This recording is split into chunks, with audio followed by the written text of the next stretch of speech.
আসসালামু আলাইকুম, আমি সায়রাস মম। আজকে আমি আরেকটা নতুন ভিডিও নিয়ে আসলাম আপনাদের সাথে দেখানোর জন্য। গরুর মাংসের কোরমা দেখাবো। এখানে পেঁয়াজ কুচি নিয়েছি 1 বাটি পরিমাণ। পেঁয়াজটাকে প্রথমে তেলটা গরম করে আমি এখানে দারচিনি, এলাচ এগুলো ভেজে নিয়েছি। এখন পেঁয়াজটাকে ভালো করে লাল লাল করে ভেজে নিয়েছি। এখানে আমি সব মশলাগুলো এখন দিব।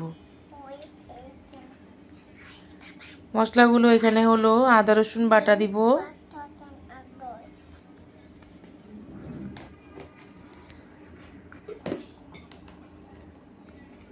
পেঁয়াজটা আর একটু লাল লাল করে নিব, তাহলে রান্নার যে কালারটা অনেক সুন্দর আসে। আদা রসুন বাটা এখানে 3 চামচ পরিমাণ দিব। চায়ের যে চামচ থাকে সেই চামচের 3 চামচ পরিমাণ। বাদাম বাটাও দিব এখানে 3 চামচ পরিমাণ। এখানে বাদাম আছে পেস্তা বাদাম, কাঠবাদাম, পোস্তা দানা আর হলো কাজু বাদাম।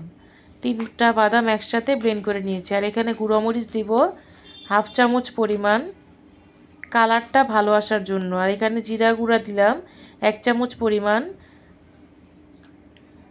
লবণ দিব পরিমাণ মতো। সয়া সস দিব 1 চামচ পরিমাণ। আজকে আমি টমেটো সসও দিব না, দুধও দিব না, আর হলো ঘিও দিব না। একদম সিম্পলভাবে একটা কোরমা রান্না করে দেখাবো। অনেক সময় ঘরে আমাদের এই জিনিসগুলো থাকে না, ঘি, দুধ, সস অনেক সময় থাকে না ঘরে। তা আপনারা যখন এটা না থাকবে তখন আপনারা এই রান্নাটা তৈরি করে খেতে পারবেন সহজভাবে। এখন আমি এখানে সব মশলাগুলো দিয়ে কিছুক্ষণ ভেজে তারপর আমি এখানে অল্প পরিমাণ পানি দিয়ে দিব। পানি দিয়ে নেড়ে চেড়ে ভালো করে কষিয়ে নিব তেল ওঠা পর্যন্ত।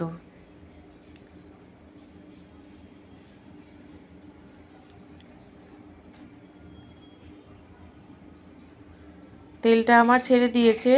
এখন আমি এখানে গরুর মাংস নিয়েছি হলো, আমি কোরমার জন্য একটু বড় বড় টুকরা দরকার। আমি এখানে রানের যে গোশগুলো থাকে, রানের মাংস গরুর, সেই রানের মাংসগুলো এখানে দিয়েছি। আর দিয়েছি হলো যে কেরেলির গোশটা থাকে, সেই কেরেলির গোশটা সাথে দিয়ে দিয়েছি, তাহলে রান্নাটা খেতে আরও বেশি ভালো লাগে।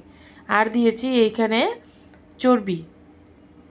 চর্বির টুকরাও আপনারা কিছু কিছু দিয়ে নেবেন, তাহলে রান্নাটা আরও বেশি ভালো হয়। এখন একসাথে সব মশলার সাথে ভালো করে কষিয়ে নিব। পানিটা, মাংসের গায়ে যে পানিটা থাকে সে পানিটা ভালো করে আমি শুকিয়ে নিব। এখানে আমি কিছুক্ষণ ঢেকে রাখার পর 10 মিনিটের মতো ঢেকে রাখার পর অল্প একটু পানি ছেড়েছে, আবার রেখে দিব। ঢেকে কিছুক্ষণ পর এখানে দেখেন মাংস থেকে কত পরিমাণ পানি এসেছে, আমি একটু ফোঁটাও পানি দিইনি। এখন পানিটাকে ভালো করে শুকিয়ে নিতে হবে।